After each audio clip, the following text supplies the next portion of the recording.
Ici, on est dans une forêt de protection et l'essentiel du travail qu'on a eu à faire pour faire passer la végétale, c'est de réussir à se faufiler à la fois entre les arbres. On est dans une futaie de chênes et de châtaigniers. On a aussi un chemin qui est beaucoup plus réduit. En fait, l'emprise du chemin elle fait 2,50 m, là où normalement, comme on est sur un gabarit de voie verte, c'est plutôt 3,50 m. Et on a très peu de mobilier, très peu de plantations, des plantations uniquement aux endroits où on est vraiment en limite et en lisière de la forêt. Ici, on a une belle frondaison, un toit qui est vraiment important. Et donc, on a des sols qui sont sablonneux et sous nos pieds, on a des tas de châtaignes. Donc, c'est des boisements qui vont sans doute évoluer. Cette partie de forestière, elle est ce qu'on appelle sénescente.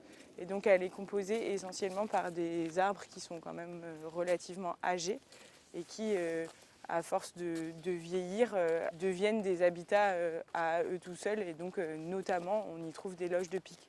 Et généralement, ces loges, elles permettent à diverses populations, diverses espèces de se loger à des temps différents. Donc, ce qui va abriter des pics peut abriter aussi des chiroptères, donc des chauves-souris, ou éventuellement des chouettes plus tard. Ici, on arrive sur les parties qui sont un peu moins singulières, on va dire, qui traversent moins une zone de forêt intéressante.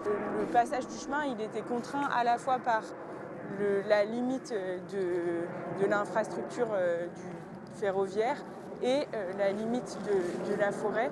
Et donc on est vraiment passé dans une zone qui était globalement dominée par un couvert de bouleaux et de fougères. C'est un travail qui est plutôt réussi au regard de l'espace que c'était auparavant, là où initialement c'était plutôt une fracture.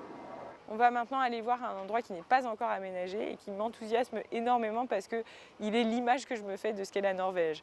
Alors, on est certes très proche des lignes ferroviaires, mais bon, peut-être que c'est ça la Norvège. Donc, on est arrivé ici, en lisière de la forêt de la Grange, sur une des rares parties de la végétale qui n'est pas encore été aménagée.